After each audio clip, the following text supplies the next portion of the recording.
Salut les copains, on se retrouve pour la vidéo du jour où on va regarder un petit peu les statistiques de minage parce que ça peut nous donner une perspective un peu différente de ce qu'on voit habituellement des cryptos classiques, etc. Pense à mettre un petit pouce bleu, à t'abonner à la chaîne si t'es pas abonné. Voilà, je te rappelle que tu peux me soutenir en allant sur patreon.com/makertronic. Tu pourras avoir mes vidéos en avance. Enfin, surtout mes vidéos exclusives en fait, parce que maintenant je poste des vidéos tous les jours. Et ouais, j'ai décidé de faire une vidéo tous les matins. Donc voilà, tu vois, je m'y colle. Là, il est 9 h et hop, j'y suis. Voilà, comme j'ai toujours un trou au niveau du travail à ce moment-là, entre 9 et 10. Donc ça me permet de faire ma petite vidéo du jour. Voilà, je te rappelle que moi sur Patreon, je mets que des vidéos de minage et des trucs comme ça, minage early, etc. Donc tu trouveras pas de vidéos sur les quels coins à acheter ou des choses comme ça. Par contre, je partage quand même sur mon Discord, j'ai un channel alpha où je partage un peu toutes mes trouvailles qui sont pas forcément des coins en proof of work. Je partage aussi pas mal de coins en proof of stake ou proof of ce que tu veux. Voilà, il y a toutes sortes de trucs que je peux partager. Voilà. Autre chose, je suis pas conseiller financier, donc évidemment, si tu cherches un conseil financier, tu n'es pas au bon endroit. Alors, on va pouvoir commencer. Donc ça, ce sont les statistiques de HiveOS, notre vénérable HiveOS, qui est remplacé. Avant, il y avait d'autres systèmes. Il y avait ETHOS qui existait, par exemple. Ouais, tu vois ça. Les systèmes se suivent et se ressemblent, mais HiveOS il est quand même pas mal parce qu'il te donne des statistiques. Alors les statistiques du jour c'est celles-ci, voilà, tu vois que voilà elles sont là, tranquille. Mais grâce à la Wayback Machine, on peut remonter jusqu'en 2022. Donc ça permet de voir un peu l'évolution des stats, tu vois. Donc ça par exemple ce sont les statistiques de 2024. Alors, on va regarder un peu les stats d'aujourd'hui déjà pour voir où en est le minage un petit peu aujourd'hui et on va comparer ça à ce qu'il y avait avant en particulier. Ça a commencé en 2022 donc après The Merge quoi, tu vois, donc ça peut être intéressant à voir. Donc évidemment avant The Merge, la grande majorité des cartes graphiques elles étaient en train de miner sur Ethereum, très grande majorité. Il y avait que quelques pélos comme moi qui minaient d'autres trucs, tu vois. Mais bon, la grande majorité ils étaient sur Ethereum. Alors là, déjà, ce qu'on peut voir, c'est XMR. XMR 15%, regarde. Ici, Random X 37%. Ça, c'est pour les GPU. Allez, ça, c'est pour les GPU, algorithme. Random X 30%, regarde ici. RVN, alors ça, RVN. Je suis assez étonné. Bon, après, c'est marqué RVN, mais il mine pas forcément du RVN. Ensuite, on a du Zephyr, 6% quand même, Zephyr. Bitcoin, et ouais, il y en a qui minent du Bitcoin. Alors ça, je pense que c'est pas vraiment du Bitcoin, je pense que c'est autre chose. Voilà, et après on a Alpha et QTC, ça c'est les coins que je t'ai partagés. Bon, je les ai tous partagés de toute façon, tous ceux qui sont là. XTM, donc Tari, Cubic, voilà, Unit, je sais pas ce que c'est celui-là. Alors là, tu vois, même moi qui suis là depuis très très longtemps, il y a des coins que je connais pas. Zano, bon après les autres, voilà, Xelis, etc. Xelis qui est quand même encore à 2%, bon. Tu vois ici en termes des algorithmes, on voit quand même que QH, donc c'est pour QTC, il a 5%, donc c'est plutôt pas mal. Et Random Alpha, il y a quand même encore 9% de personnes dessus sur le mining d'Alpha. Donc tu sais, le mining d'Alpha, donc ça a été annoncé, il va y avoir du vesting sur les coins qui ont été minés avant une certaine période. Donc ils ont donné juin. Donc on verra bien. Moi juin c'est à peu près la période où j'ai commencé à le miner. Donc je dois avoir une partie de mes coins, je pense, qui sont en vesting, je pense. Donc alors le vesting il y a un cliff de 12 mois et après tu as du vesting sur 48 mois. Donc aïe aïe aïe, ça fait mal aux fesses. Donc t'as vu, bon voilà, actuellement on a principalement quand même des CPU qui minent. On voit quand même relativement peu de GPU, peut-être les 11% de capot, tu vois, voilà. Mais ça s'arrête là en fait quoi. Il y a très peu de... Il y a relativement peu de GPU qui minent. Les ASIC, pareil, tu vois, on n'est plus qu'à 32%. On a l'impression que le système est en train de s'équilibrer, en fait. C'est-à-dire que on retrouve quand même tout autant de GPU que de CPU que d'ASIC. Tu vois, le truc est vraiment en train de s'équilibrer. Alors ici, tu vois, au niveau des AMD, bon, alors les AMD, par contre, je pense que c'est les cartes qui sont sur capot, je pense. Parce que vraiment, AMD, ça devient difficile de trouver des coins intéressants à miner avec. Ici, pour la Nvidia, tu vois, la carte la plus représentée, toujours, c'est la 3070 avec 8 Go, tu vois, quand même.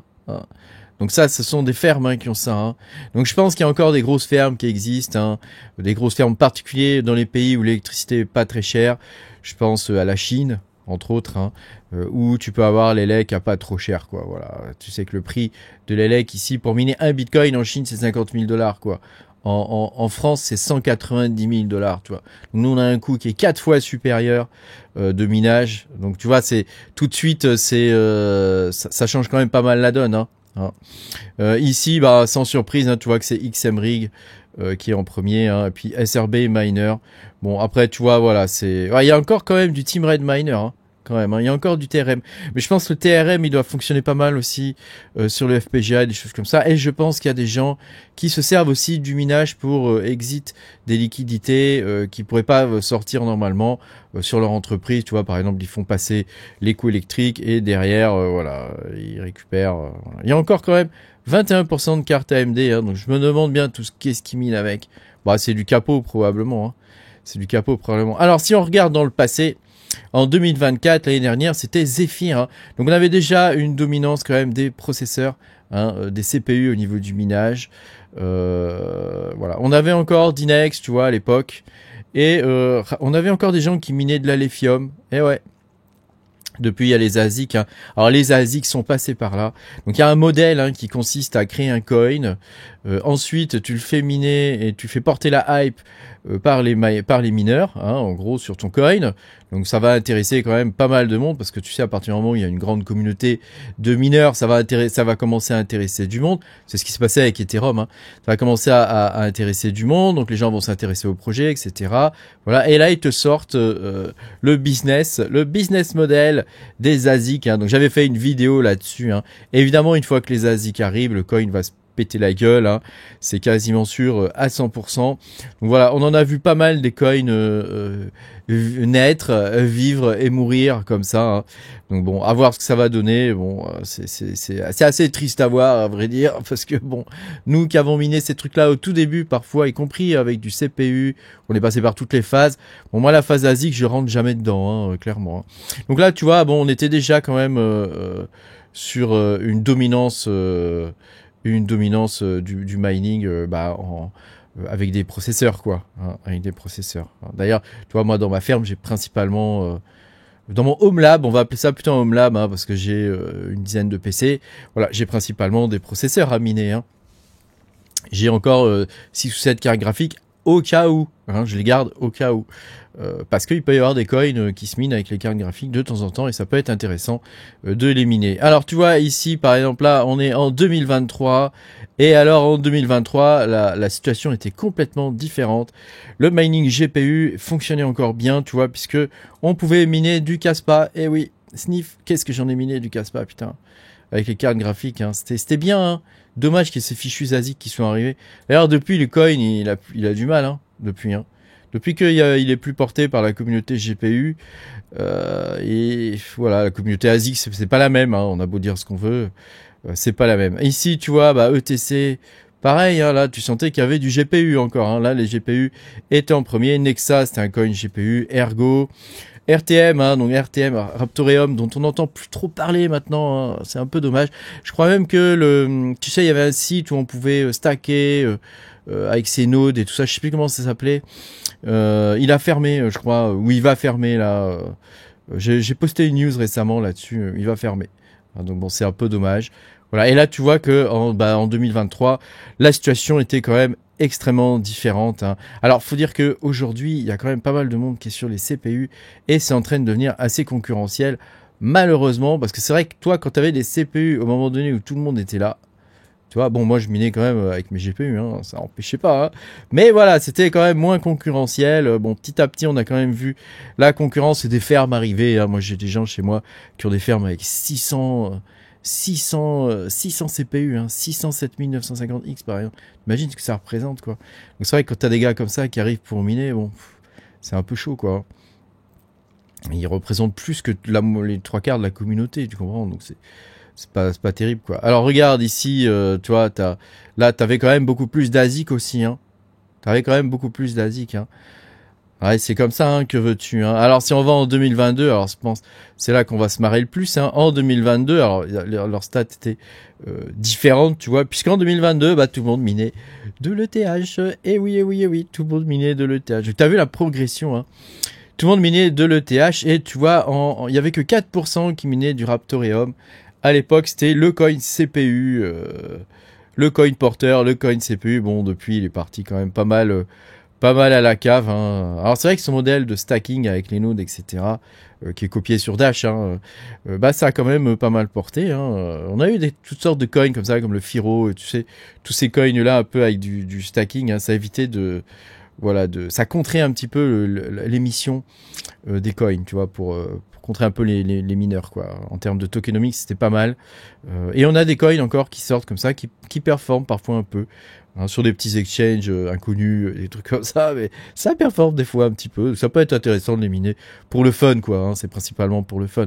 Ah, le gros du minage aujourd'hui, il se fait sur des coins plus particuliers, tu vois, avec des pools spécifiques, tu vois, vraiment c'est devenu vraiment un truc de niche et de connaisseurs. Voilà, tout le monde s'échange plus ou moins les infos, hein, on a tous plus ou moins les mêmes infos, hein. Voilà, donc après bon, c'est toujours c'est pas évident d'arriver à trouver les meilleurs coins au bon moment, mais bon, moi je m'évertue, c'est un peu mon business model, hein. Moi je m'évertue à chercher les coins les plus intéressants à miner au bon moment, hein. Au bon moment, voilà, ce qui est pas toujours simple, hein. Je te promets qu'il y a des fois, hein, faut en vouloir, hein, quand même, hein, pour trouver les coins et des projets intéressants à miner, hein, parce qu'il y a toutes sortes de projets, dont certains c'est quand même du bullshit, quoi. C'est quand même pas mal du bullshit, hein, certains projets, hein. Mais tu vois, voilà, hein, l'histoire du mining depuis The Merge, hein, c'est ça, hein, tu vois. Ethereum, donc là il y avait encore pas mal de cartes graphiques. Ensuite on avait basculé sur Kaspa, tu vois. Et ah bah là, il recharge le truc. Bon, enfin bref, t'as compris. Et ensuite, on a basculé sur Kaspa, hein, les cartes graphiques.